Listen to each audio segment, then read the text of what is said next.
Hey, ARESxGOD here, and it's time to talk about Overlord episode 2, which for some reason I thought was supposed to air today. Just been super busy dealing with a lot of things. Also, the video with the most anticipated anime, make sure to check that one out. And I had it in my mind that was supposed to air today, and I missed it yesterday, but I finally watched it, and I'm happy. The first episode got us back into the world, setting up everything with the Sorcerer Kingdom. And in this one we see all of the scheming starting beginning on all sides, everybody having their own goals, agendas and everything, but I feel like all of them are playing in the hands of Ainz, all the hands of all of the ones that are working under him, especially Albedo. I liked her quite a lot in this episode, so I have quite a bit to talk about, so let's get into it. Now, at the beginning of the episode, I like that this wasn't really focused on Ainz. We kind of saw what everybody else was doing. Him just at the beginning being lost in thought about Demiurge, Albedo, their plan for world domination, how he didn't say no to it. But slowly and slowly we see him just kind of, they know him more than he knows himself, so to say, even in his current form. At the beginning he was against it, but now he is for that plan of world domination. Be it for his own reasons, even though the others don't know that he wants to treat all of the races equally. It's not sure how they would react. I would love to see that conversation when or if it happens, if he tells them his goal, what exactly he wants about. I'm curious what especially Albedo is gonna say. I feel like Demiurge is gonna be instantly okay with it, but Albedo, I don't know, she's probably gonna be, but she's still gonna have that knee-jerk reaction the way she usually does. The funniest part was the poor maid was freaking out while Ainz was sighing deep in thought. She thought she felt something and she was willing to offer up her life. Poor girl, she's putting way too much pressure on her. Now we see the other side, what they're doing, especially Princess Renner talking to the kids at the orphanage that they set up. Climb is there, Evil Eye is there, which I'm happy to see. Evil Eye, I like how blunt she is, especially in this episode, saying the weak dying is unavoidable after they left the orphanage. The princess kind of going into back and forth with Evil Eye a bit. Climb is still very much enthralled by the princess, but he really, I'm curious what his reaction is gonna be when he sees the real princess, how exactly she is. Even thinking back at the flashback when he got saved, we see that Brain was the one with the idea to gather talented kids to find a new swordman and people with talents, and they start the conversation with the princess asking them to reveal their talents. And Evil Eye did play that scene perfectly, screaming in her ear, I'm never gonna tell you that. This is why I like Evil Eye being very blunt, but she still has that crush on Momoa, on not having Momonga not having the truth, so to say, that who exactly he is. But also all of them are deep in thought a bit about the sorcerer kingdom, a bit the princess messing with climbing his lap, messing around with wanting to be a bit more spoiled there. But also she revealed something of their leader, that she has a sword that's kind of hard to manage, but also very powerful there. Now Tina asking Evil Eye if she could kill the Sorcerer King, and yeah, that's not possible. Even she admitted that wouldn't be possible, but I'd really like to see her reaction when she finds out that her crush is one and the same. I'm curious what she's gonna do. Is she still gonna have those feelings for Ainz? I don't know, I'm leaning probably towards that fact, but we'll see if she ever finds out. That's gonna be interesting. Now the others that got resurrected from the adventurer team are also training to bring back their levels, their power, their life force.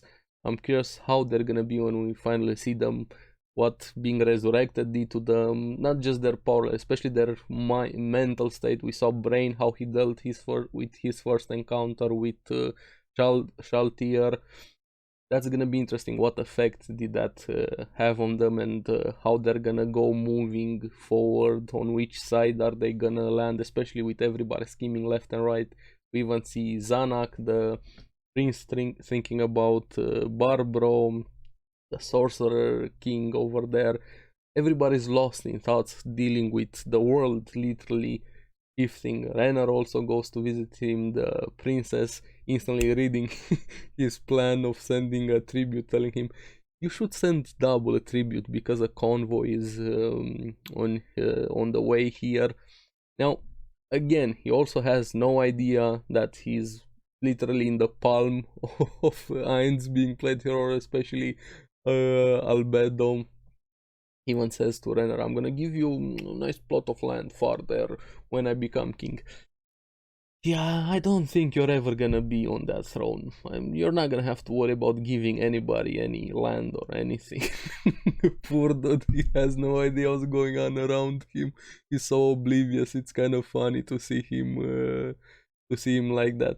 Now, on the other side, also see Brain training a bit with the old dude, which also seems to have trained Gazev.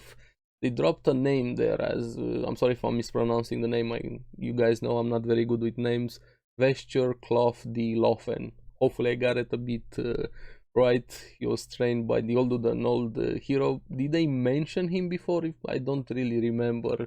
Let me know in the comments if he was ever mentioned in the anime. I haven't read the light novel.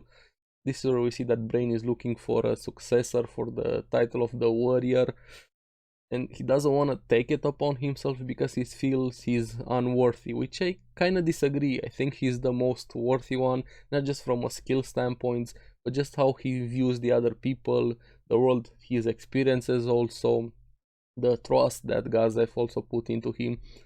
But I'm curious what's gonna happen with this title. Which one is gonna get it? Is it gonna be somebody random? Are they gonna find somebody from the kids?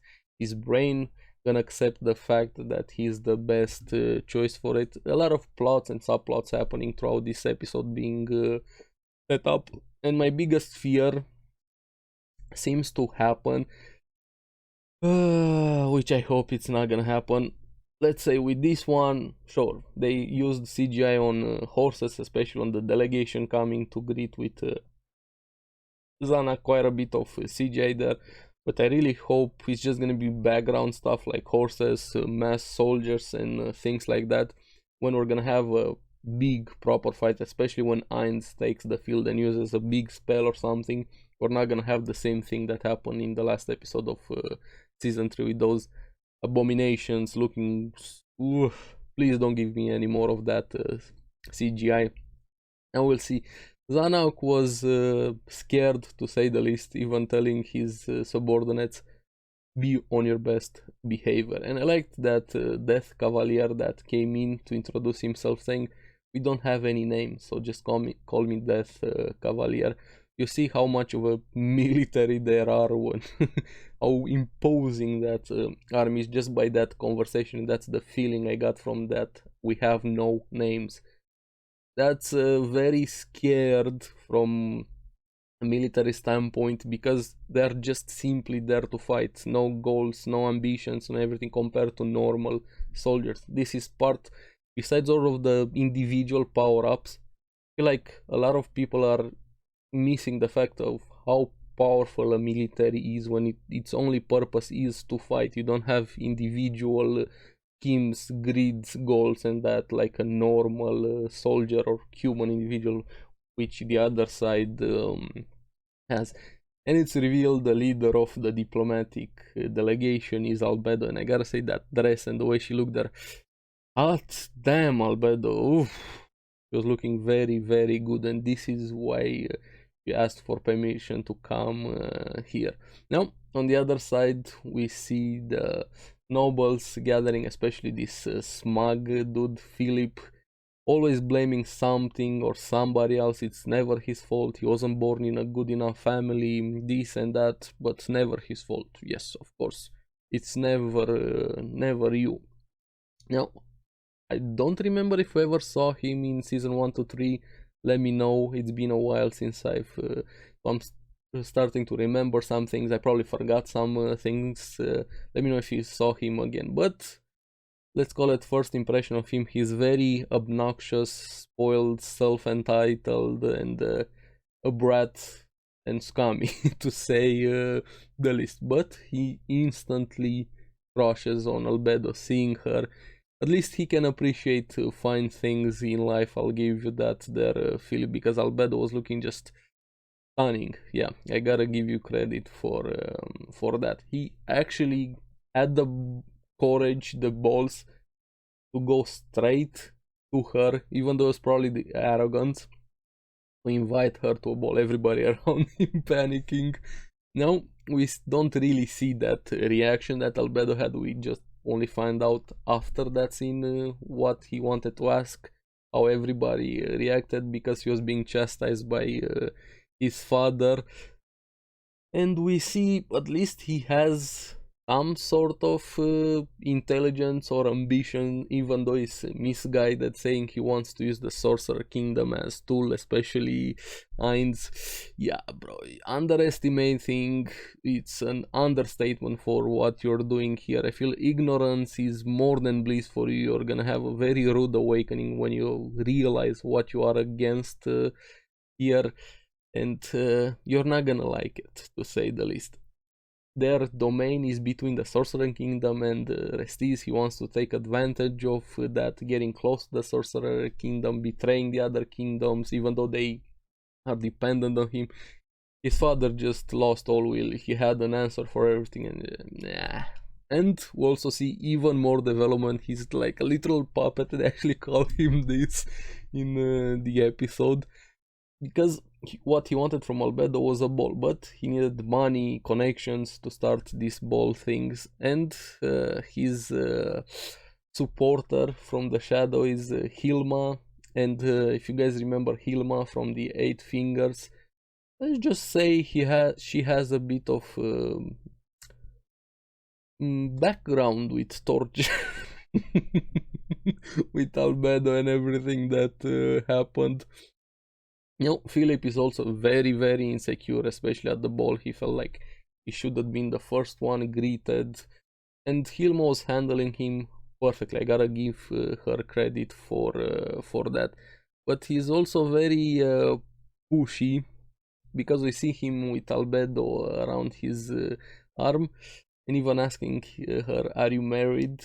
He plays it off. No, I'm single. But he did a very big mistake, which I think he's gonna pay very dearly for that. Puts his hand over Albedo's shoulder, and there was this sound. I thought she was gonna kill him on the spot there, or frozen his arm, or maybe clenching her teeth. I felt like that was tremendous self-control and not to obliterate him instantly for that move. Yeah, that one you're gonna pay for very, very much. Now we see that Albedo wants to go in her room, get some rest after talking with so many people, and Philip actually asks Hilma, how would I go about courting Albedo? And the reaction, the face Hilma had there, scared. You see everything getting triggered again, going back to that moment, the fear, the terror on her face. There's no way you actually asked me that. You have no idea who. And yeah, that's out of the question for you. Trust me. Don't do that. Now, after that, we have Albedo literally trying to wash the stink of Philip from her shoulder. She got very frustrated there, and at the same time Hilma just, I feel like she was gonna have a heart attack there, looking back at Albedo behind. And Albedo like instantly pressing a button. I'm fine. No, it's okay, we don't have to replace him. He's a perfect puppet. We already talked with all of the nobles. Things are in motion. All of them saw how much of an idiot he is. So it's okay, we can use him. Going into the room, starts talking probably with the nobles or smuggler or whoever was there, telling them to start getting food and goods into the Sorcerer Kingdom. So starting to solve the problem, working behind the scenes, a lot of scheming, like I said in this episode. And I gotta say, Albedo was probably my favorite part in the episode. I like how good she is at handling things. We mostly saw her fighting or doing sketchy things with eyes over here, but Demiurge might be very capable, but also Albedo, she's beyond capable. Both of them. Demiurge is really the brain, but that doesn't take away that Albedo is also very, very smart and highly intelligent. You see how the two of them, Demiurge and Albedo, are really the driving forces behind a lot of the success that is happening for Heinz. Not just his overwhelming power, he has tremendously capable subordinates, especially these two, and we get to see them a bit more in action. Last seasons I think it was a bit more on Demiurge. This one I'm happy at least it started focusing a bit more on Albedo, but at the same time there's also a end scene. Remember to watch that one if you haven't watched it, and then come back here. We see that Renner is also kneeling in front of Albedo as per the deal they made last seasons. If I remember correctly, she gets a reward that cube. I don't remember what exactly that cube was or box or whatever it is. She was very happy, and Albedo telling her, "Are you sure you can open that box?" And she said yes. Now I'm curious what's inside it. I don't think it has been mentioned so far, but Renner definitely got interested and very happy that she got that reward. Now also they kind of have a bit of a girl talk. Albedo asking her, "Hey, can you tell me about your puppy?" Referring to Climb, and Renner wants to find out more about Heinz and his goals and things like that. But the way that Albedo was sitting in that chair, yeah. Give me more Albedo, please. But overall, I'm so happy Overlord is back. I'm having fun with the series. Things are building up more and more with these two episodes. I'm curious what you guys thought about the episode. Are you happy with all of the scheming? Did you like where it's going? Are you also worried about the CGI? Let me know your thoughts in the comments below about the episode, the series, where do you think it's heading? Are you source material reader? And all of those good things. I would like to have a conversation with you about Overlord. Also make sure you check out that most anticipated anime videos. There was a lot of work put into that video. I'm very proud with how it turned out, and as always, thank you very much for watching. Remember to like and subscribe, helps me quite a lot, and you guys get the latest videos on the series that I follow. So keep enjoying Overlord. I'll see you again on the next one. Bye bye.